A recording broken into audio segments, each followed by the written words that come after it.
Jesus. Oh shit, here we go again.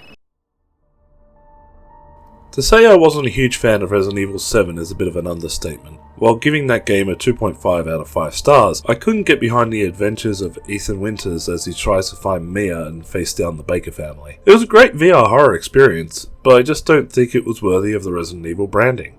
However, after spending some time with Resident Evil Village, or Resident Evil 8, I'm happy to say that Capcom has at least tried to listen to some of the grievances that players had with Resident Evil 7, and made some very interesting and good changes to the overall experience. Resident Evil Village sees you back in the role of Ethan Winters, continuing 3 years after the events of Resident Evil 7. For those of you who are unfamiliar with those events, you can view a recap of the events of Resident Evil 7 as told by Ethan, as well as reading an 80-page Baker Family Incident Report in the bonuses section. The events of Resident Evil Village, on the other hand, sees Ethan and his new daughter Rose getting kidnapped by Chris Redfield, only for transport to be derailed, leading Ethan and Rose into the hands of Mother Miranda and a group of lord and ladies that inhabit the unnamed village. It's from here that Resident Evil Village begins to show its usual, or more so unusual, weird storytelling with enough twists and turns to keep both new and old fans interested. The gameplay of Resident Evil Village is very much like Resident Evil 7.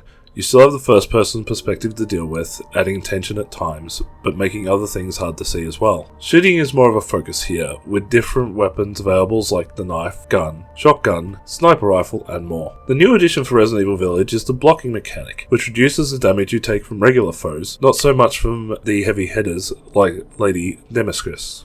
Otherwise, Resident Evil Village plays very much like every other Resident Evil game you've played before. You go around some creepy locations, solving puzzles, getting items, doing whatever you can to advance the story, all while facing off against generic stumbling goons, vicious lichens, and yes, those sexuality-questioning vampires, and much, much more. I will admit that some of the puzzles are fun at times, using your brain in many different ways, while other puzzles get frustrating if you don't understand a clue or something that you picked up. But luckily, the game does keep track of such things in the map menu and a files section. One other thing that has been added to Resident Evil Village is the Duke, a mysterious large figure who acts as a shopkeeper who will sell you ammo, healing items, item upgrades, and will also upgrade your weapons for things like increased firepower, ammo capacity, and more. While the Duke is a welcome addition to Resident Evil Village, seeing as his area works as a neutral ground / saving room where some bad guys can't enter, it's a bit of a shame that Resident Evil Village has brought something back from Resident Evil 4 that was pretty much just a meme at this point.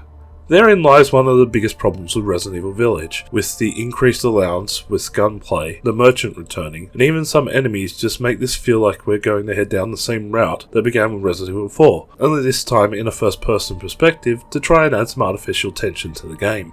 Overall, Resident Evil Village is a big step up from Resident Evil 7, keeping the base survival horror aspects of the series alive and well, while adding things that most fans will like seeing once again. Though as a long-time Resident Evil lore guy, seeing what happens here and how it will affect the overall Resident Evil canon is going to be interesting, but I feel this might have been a bit of overcorrection to the outcry that came from Resident Evil 7, leaving Resident Evil Village in a place where I don't think developers really know what their long-time plans are. Also, the reliance on a lot of things that came about with Resident Evil 4, such as the merchant, upgrading skills on the weapons, and other features do feel a bit lacking in creativity.